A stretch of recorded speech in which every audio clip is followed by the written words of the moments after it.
ہر حال میں اچھا اخلاق اپنانا۔ سورۃ یوسف کا مطالعہ کرنے کے بعد جو اہم سبق سیکھا ہے وہ یہ ہے کہ ادب سیکھنے پر دھیان دینا ضروری ہے، کیونکہ صاحب اخلاق ہر حال میں یکساں رہتا ہے، چاہے خوشی ہو یا تنگی۔ ہم بھول جاتے ہیں کہ جیسے ہی اسٹریس لیول بڑھتا ہے تو ہم منہ بسورنے، چیخنے چلانے لگ جاتے ہیں، خاص طور پر گھر والوں اور بچوں پر۔ اپنے اسٹریس کو، اپنے اخلاق کو اثر انداز نہیں ہونے دینا چاہیے۔ یوسف علیہ السلام کی زندگی اس حقیقت کا عملی نمونہ ہے۔ انہوں نے کس طرح والد کے ساتھ ادب کیا۔ جب انہوں نے اپنا خواب دیکھا تو نہایت احترام سے یعقوب علیہ السلام سے ذکر کیا، اے ابا جان، میں نے خواب دیکھا ہے کہ 11 ستارے، سورج اور چاند مجھے سجدہ کر رہے ہیں۔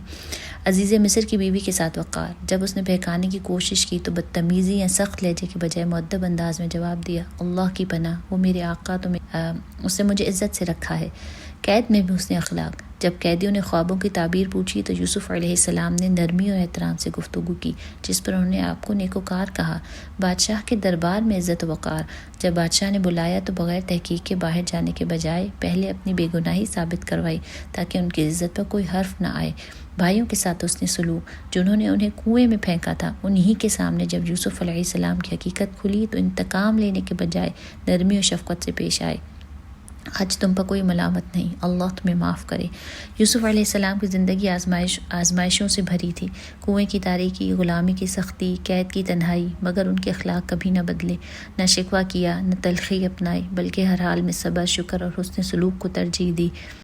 یہی اصل سبق ہے، حالات جیسے بھی ہوں اخلاق کا دامن نہ چھوڑیں، کیونکہ اچھا اخلاق اللہ کی قرب کی علامت ہے، نہ کہ کسی حال کا محتاج۔